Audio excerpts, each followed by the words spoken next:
কেন্দ্ৰীয় গৃহ দপ্তৰৰ তলত থকা অধীনত থকা দিল্লী পুলিচে কাৰ সাহসত কাৰ অনুমতিলৈ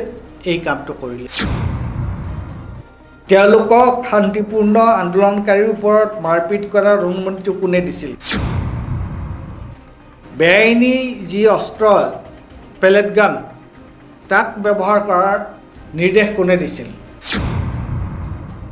সাধাৰণ পোছাকত থকা মানুহক তাত কোনে নিয়োগ কৰিছিল দিল্লীৰ যন্তৰ মন্ত্ৰত নীট কেলেংকাৰীক লৈ ছাত্ৰ ছাত্ৰীৰ মাজত যে বিক্ষোভ দেখা গৈছিল সেই বিক্ষোভৰ 25 জুলাইত হামগতাৰ পাছত ৰাহুল গান্ধীয়ে ইউনিয়ন মিনিষ্টাৰ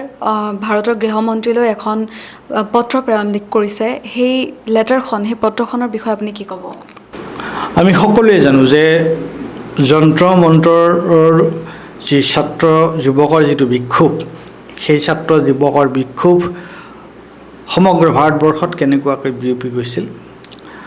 আৰু শেষত চৰকাৰে এই ছাত্ৰ ছাত্ৰীসকলৰ তেওঁলোকৰ যিটো দাবী সেই দাবী মানি ভাৰতৰ শিক্ষামন্ত্ৰী ধৰ্মেন্দ্ৰ প্ৰধানক পদত্যাগ কৰিবলৈ তেওঁলোকে নিৰ্দেশ দিবলৈ বাধ্য হৈছিল আৰু ধৰ্মেন্দ্ৰ প্ৰধানে বাধ্যত পৰি তেওঁ পদত্যাগ কৰিছিল এতিয়া তাৰপিছত এটা ঘটনাক লৈ তাৰপিছত যিখন চিঠি ৰাহুল গান্ধীয়ে লিখিলে সেই চিঠিখন মই ভাবোঁ বৰ গুৰুত্বপূৰ্ণ চিঠি কিয়নো এতিয়া সমগ্ৰ ভাৰতবৰ্ষত দিল্লীকে কেন্দ্ৰ কৰি বিভিন্ন ঠাইত এটা কথা হৈছে যে সেইদিনা 20 জুলাইৰ দিনা দিল্লীত বিশেষকৈ ছাত্ৰ ছাত্ৰীসকলৰ শান্তিপূৰ্ণ বিক্ষোভৰ ওপৰত পুলিচ যেনেকৈ জঁপিয়াই পৰিছিল আৰু পুলিচে পেলেট গানো ইউজ কৰিছিল পেলেট গান ইউজ কৰাটো নিষিদ্ধ পেলেট গান ইউজ কৰিছিলে তাৰপিছত ব্যৱহাৰ কৰিছিলে তেওঁলোকে ছাত্ৰ ছাত্ৰীক মাৰধৰ কৰিছে লাঠিচাৰ্জ কৰিছে ছাত্ৰীৰ শালীনতা তেওঁলোকে ভংগ কৰিছে তেওঁলোকৰ প্ৰাইভেট পাৰ্ট ব্যক্তিগত তেওঁলোকৰ শৰীৰৰ প্ৰাইভেট পাৰ্টত তেওঁলোকে আক্ৰমণ কৰিছে তে এই যিটো কথা অৰ্থাৎ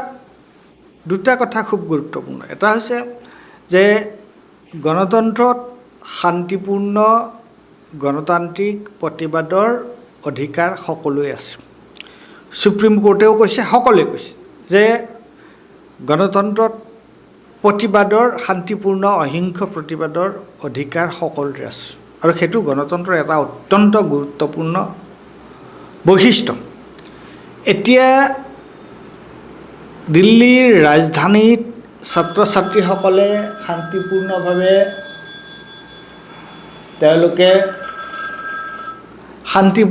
তেওঁলোকে যি বিক্ষোভ প্ৰদৰ্শন কৰিলে সেই শান্তিপূৰ্ণভাৱে বিক্ষোভ প্ৰদৰ্শন কৰা ছাত্ৰ ছাত্ৰীসকলৰ ওপৰত এই ধৰণৰ যে নিৰ্মমভাৱে অত্যাচাৰ কৰা হ'ল এই যে পেলেট গান ব্যৱহাৰ কৰা হ'ল তেওঁলোকক যে এনেকুৱাকৈ তেওঁলোকক লাঠিচাৰ্জ কৰা হ'ল তেওঁলোকৰ ওপৰত তেওঁলোক যে এনেকুৱা ধৰণে তেওঁলোকে আঘাতপ্ৰাপ্ত হ'ল কিমানে হস্পিটেলত যাব লগা হৈছে কাৰোবাৰ চকুৱে নষ্ট হৈ গৈছে যে এই কামটো তাৰ নিৰ্দেশটো কোনে দিলে আৰু তাৰোপৰি তাত যে এই যে প্লেইন ক্লথছ ইউনিফৰ্ম নোহোৱাকৈ সাধাৰণ পোছাকত থকা যিবোৰ মানুহ যিবোৰ যুৱক যিবিলাকে লাঠিচাৰ্জ কৰিছিলে যিবিলাকে ছাত্ৰ ছাত্ৰীৰ ওপৰত আক্ৰমণ কৰিছিলে তেওঁলোকক কোনে নিয়োগ কৰিলে এইটো এটা অত্যন্ত গুৰুত্বপূৰ্ণ প্ৰশ্ন কিয়নো দিল্লী পুলিচ কেন্দ্ৰীয় গৃহ মন্ত্ৰালয়ৰ অধীনত গতিকে তেওঁলোকে দিল্লী পুলিচক এই ধৰণৰ কাম কাজ কৰিবলৈ এই ধৰণৰ বেআইনী কাম কৰিবৰ কাৰণে কোনে নিৰ্দেশ দিলে ৰাহুল গান্ধীৰ চিঠিখনত সেইটো উত্থাপন কৰিছে গতিকে এতিয়া আমি সকলোৱে জানিব লাগে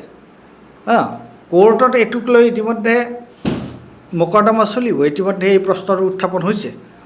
কিন্তু প্ৰথম কথাটো হৈছে এই যিটো বেআইনী নিৰ্দেশ সেই বেআইনী নিৰ্দেশটো কোনে দিলে কিয়নো সেই দপ্তৰটো প্ৰত্যক্ষভাৱে কেন্দ্ৰীয় গৃহমন্ত্ৰীৰ অধীনৰ দপ্তৰ গতিকে কেন্দ্ৰীয় গৃহমন্ত্ৰীৰ অধীনত থকা দিল্লী পুলিচে সেইদিনা 20 তাৰিখে শান্তিপূৰ্ণ আন্দোলনকাৰীৰ ওপৰত এই ধৰণৰ লাঠিচাৰ্জ কৰি তেওঁলোকৰ ওপৰত যিটো মাৰপিট কৰিলে, পেলেট গান ব্যৱহাৰ কৰিলে, ইয়াৰ নিৰ্দেশটো কোনে দিলে? এইটোৱে হৈছে প্ৰশ্ন। আৰু সেই দপ্তৰটো কাৰ অধীনত আছে? কেন্দ্ৰীয় গৃহমন্ত্ৰী অমিত শ্বাহ ডাঙৰীয়াৰ অধীনত সেইটো দপ্তৰ। গতিকে মই ভাবোঁ যে এই যিটো বিষয় বিৰোধী নেতা ৰাহুল গান্ধীয়ে যিটো বিষয় উত্থাপন কৰিছে, এই বিষয়টো এটা অত্যন্ত প্ৰাসংগিক বিষয়। আৰু এই বিষয়টো লৈ কেন্দ্ৰীয় চৰকাৰে জবাব দিব লাগে। গৃহ মন্ত্ৰালয়ে এতিয়া উত্তৰ দিয়ক যে কোনে অনুমতি দিছিল, তেওঁলোকক শান্তিপূৰ্ণ আন্দোলনকাৰীৰ ওপৰত মাৰপিট কৰাৰ অনুমতিটো কোনে দিছিল? এক, বেআইনী যি অস্ত্ৰ পেলেট গান, তাক ব্যৱহাৰ কৰাৰ নিৰ্দেশ কোনে দিছিল? 3, যে সাধাৰণ পোছাকত থকা মানুহক তাত কোনে নিয়োগ কৰিছিল এই আন্দোলনকাৰীসকলৰ ওপৰত বৰ্বৰোচিত ব্যৱহাৰ কৰিবৰ কাৰণে, তেওঁলোকৰ ওপৰত বৰ্বৰভাৱে তেওঁলোকৰ ওপৰত জঁপিয়াই পৰিবলৈ, তেওঁলোকক আক্ৰমণ কৰিবলৈ, তেওঁলোকৰ মাৰপিট কৰিবলৈ? মই ভাবোঁ এই তিনিওটা প্ৰশ্ন অত্যন্ত গুৰুত্বপূৰ্ণ প্ৰশ্ন আৰু কেন্দ্ৰীয় গৃহমন্ত্ৰীয়ে ইয়াৰ উত্তৰ দিব লাগে। আৰু ভাৰতবৰ্ষৰ জনসাধাৰণে এইটো জানিব বিচাৰে যে কেন্দ্ৰীয় গৃহ দপ্তৰৰ তলত থকা অধীনত থকা দিল্লী পুলিচে কাৰ সাহসত, কাৰ অনুমতি লৈ এই কামটো কৰিলে। এইটো এটা অত্যন্ত গুৰুত্বপূৰ্ণ প্ৰশ্ন আৰু এই প্ৰশ্নৰ উত্তৰ ভাৰতবৰ্ষৰ জনসাধাৰণক লাগে,